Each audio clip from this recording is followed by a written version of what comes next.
दोस्तों, ऐसा कितनी बार हुआ है कि हम बचपन से ही कुछ बातों के बारे में सुनते आ रहे हैं, पढ़ते आ रहे हैं, समझते आ रहे हैं कि वो चीज़ें गलत है, उनसे नुकसान हो सकता है, लेकिन फिर भी सब कुछ जानने के बाद भी मानते कुछ नहीं हैं। क्यों नहीं समझे? तो चलिए इसे समझने की कोशिश करते हैं इस छोटी सी कहानी के माध्यम से। लेकिन हाँ, कहानी सुनते सुनते आप उसमें मग्न हो जाएं, उससे पहले एक छोटी सी रिक्वेस्ट है, जल्दी से हमारे चैनल को सब्सक्राइब कर लीजिए और बेल आइकन को क्लिक कर दीजिए। ऐसा करने से आपका हमारे चैनल के साथ एक रिश्ता जुड़ जाएगा और हमारे आने वाले सभी प्रस्तुति, सभी वीडियोस का नोटिफिकेशन आपको सबसे पहले मिलेगा और आप उनका आनंद उठा सकेंगे। इसके साथ साथ दोस्तों, कहानी पूरी ज़रूर सुनिएगा।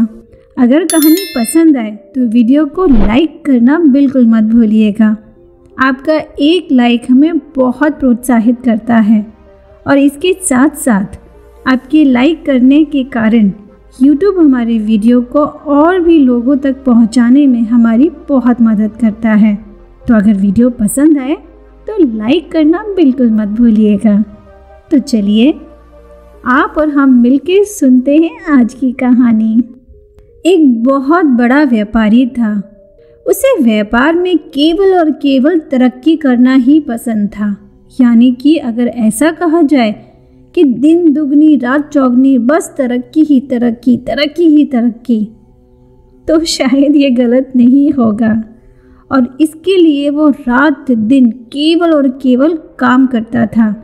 उसका पूरा ध्यान सिर्फ उसके व्यापार में ही रहता था, या ये कहो कि वो पूरी तरीके से अपने व्यापार में डूबा हुआ था। व्यापार के अलावा उसे दीन दुनिया का कोई होश नहीं था। इस कारण उसमें व्यापार करने की काबिलियत तो बहुत ज़्यादा थी। व्यापार से जुड़े छोटे बड़ी सभी पहलुओं का ज्ञान उसे बहुत अच्छे से था। यही कारण था कि लोग दूर दूर से उससे व्यापार से जुड़े सुझाव लेने के लिए आया करते थे, जिससे इस व्यापारी को अपने व्यापार ज्ञान का बहुत घमंड था। एक दिन एक संत महात्मा इस व्यापारी के घर आते हैं। व्यापारी उनका खूब स्वागत करता है और उन्हें भोजन कराता है। वो महात्मा इस व्यापारी के पास कुछ दिनों तक रहते हैं। अपने रहने के दौरान महात्मा देखते हैं कि इस व्यापारी के लिए जीवन का केवल एक ही लक्ष्य है, और वो है धन, और केवल धन कमाना। ना वो अपने परिवार पर ध्यान देता है, ना वो अपने स्वास्थ्य पर ध्यान देता है।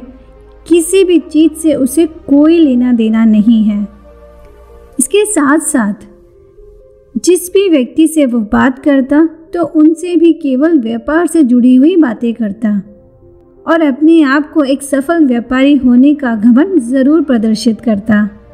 जब महात्मा वहाँ से जाने लगे तो ये व्यापारी उन्हें एक आईना देते हुए कहता है कि बाबा, जब भी आपको कोई मूर्ख व्यक्ति मिले तो उसे ये आईना ज़रूर दे दीजिएगा। शायद वो समझ सके कि वो कितना बड़ा मूर्ख है। महात्मा उस आईने को अपने साथ लेकर वहाँ से चले जाते हैं। काफ़ी समय इस तरीके से बीत जाता है और समय के साथ धीरे धीरे ये व्यापारी बहुत सारी बीमारियों से घिर जाता है। अपनी तबीयत को सही करने के लिए और अपने आप को बीमारियों से छुटकारा दिलाने के लिए ये व्यापारी पैसे को पानी की तरह बहा रहा था, लेकिन उसे कोई भी लाभ नहीं हो रहा था। इस व्यापारी की हालत दिन प्रतिदिन बहुत ज़्यादा खराब होती जा रही थी और इसका जीवन शारीरिक पीड़ाओं से घिर चुका था। हर बीतता हुआ दिन उसके लिए मानो एक सदी के बराबर हो, क्योंकि हर दिन उसे जो शारीरिक पीड़ा सहनी पड़ रही थी वो असहनीय थी। इतनी बुरी हालत होने के कारण उस व्यापारी का बीतने वाला हर दिन उसका कहीं आखिरी दिन न बन जाए, ऐसी हालत हो चुकी थी। साथ ही उसकी औलाद पैसों को अय्याशियों और फिजूल खर्चों में बेवजह उड़ा रही थी। जिस धन को कमाने में उसने अपनी ये हालत कर ली थी, आज वही पैसा उसकी आंखों के सामने व्यर्थ हो रहा था और उसकी कोई काम नहीं आ रहा था। एक दिन वही महात्मा उस व्यापारी के घर पहुंचे और उसका हाल चाल लिया। फिर उस महात्मा ने पूछा कि क्या आपके पास कोई ऐसी विद्या है जिससे आपकी जान बच सके। ये सुन के वह व्यापारी कहता है कि महाराज, अगर कोई ऐसी विद्या मेरे पास होती तो क्या मैं अपनी जान ना बचा लेता।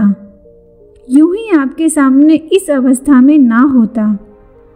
थोड़ी देर के बाद वो महात्मा फिर पूछते हैं कि क्या आपका पैसा आपको मृत्यु से बचा सकता है। तो वो व्यापारी कहता है कि नहीं महाराज, खूब पैसा बहा रहा हूँ लेकिन कुछ नहीं हो रहा।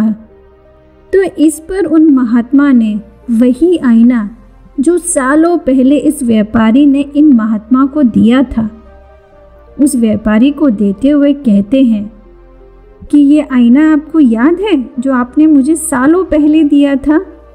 लीजिए इस आईने को। मेरे हिसाब से अब तक के सबसे बड़े मूर्ख तो आप ही हैं, जिसने पैसे के आगे अपनी जिंदगी बेकार ही गंवा दी।